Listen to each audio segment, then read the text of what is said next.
Hello and welcome to one more video on Lorino Assist. Today I'm distilling 5 things that I think school should have taught us, should have taught me, but it did not. I learned it the hard way with life. I have always been the smart kid at school as far as I remember.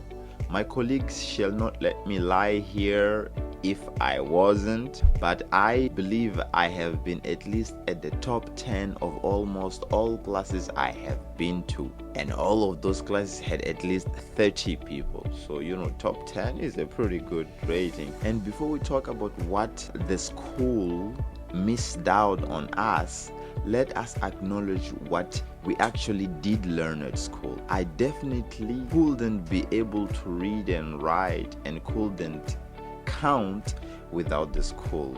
So thanks to my primary school teachers for that. Also, I will not be disciplined and hardworking enough without the pressure of my secondary school teachers. Oh yes, I am because you are my fellow colleagues.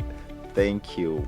Lastly, my English, my network, and most importantly, my teamwork skills and many other soft skills, I owe them to my university teacher, and most importantly, my curiosity, which is very much like the universe, endless and continuously in expansion. So that and way more have all to do with my university teachers. So thanks a million to each one of them.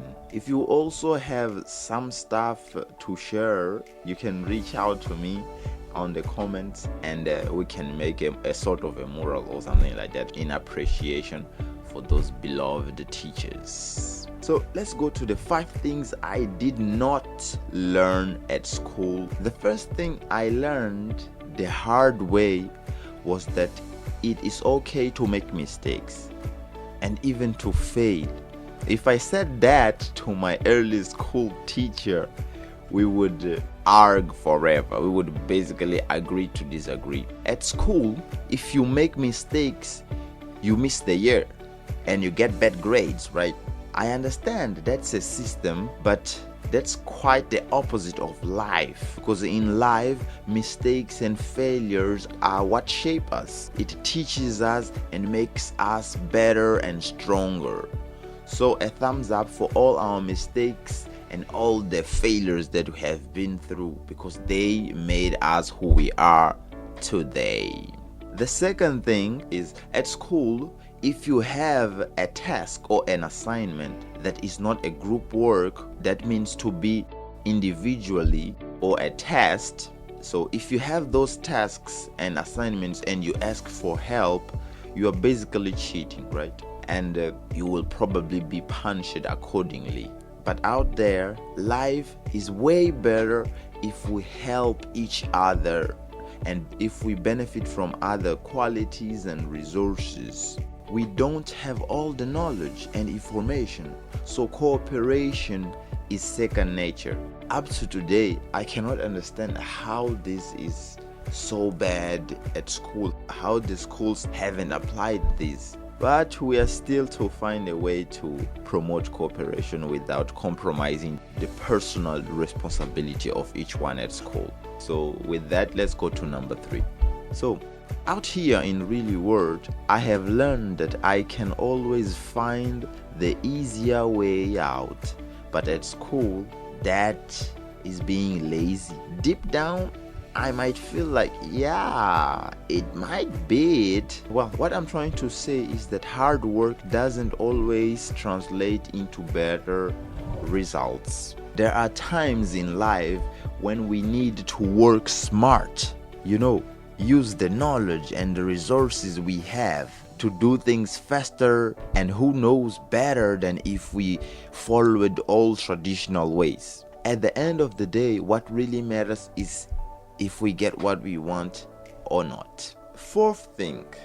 Okay, number 4 is the 80-20 principle. At school, we study, I feel like every subject in the world, from history to physics, Well, all of them are important. Only at the last 2 years of schools you can slightly kind of choose the field that you would like to develop. Here comes the Pareto Principle, which is the 80-20 principle, that says a small number of causes, inputs, or efforts usually lead to the majority of results, outputs, and outcomes, or rewards. So in summary, 80% of the results come from 20% of the efforts.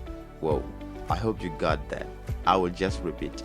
80% of our results comes from 20% of our efforts. So if we leverage time and give children the chance to choose this 20% that will give them 80% of all they want on the subject to study, we would have better experts. You would be focusing on the subject that you like the most and you would become great on that. And I know children would look at school in a different way, because they would choose the subject they would study, and that would just make them happier. Here is my short take to school system. Prioritize and eliminate. Let kids be guided by their curiosity and interests. Give them the essentials to read and write and count, everything they can't live without. And after that, let them choose the areas and keep all the other options available for them, so that they can always be free to explore and feed their curiosity. That's my personal take. So the Ministry of Education, if you're listening to this video, you got my take. Let's go to number 5. Okay, number 5. Basically, this is a bonus because they were supposed to be 4.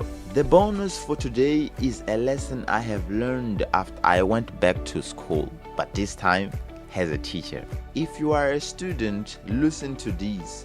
Your teacher is working hard in between the lessons to be able to give you those lessons. So yeah, respect to all my fellow teacher colleagues. So after I went back to school as a teacher, I came to realize that teachers also learn and are continuously learning from their students and fellow teachers. I never thought I would be useful to my former teachers, but when I got to school, I had so much to contribute to the conversations with the teachers that had my age of experience. Do you see that? And when I got into the class, oh, the class. There is no better place in the world than the classroom for a human being. And that is all I had to share for today. I know you are eager to listen to more things like this. Tell me on the comments what you think you should have learned at school and you didn't, and what other video you would like me to be sharing here on the coming weeks. See you next Sunday.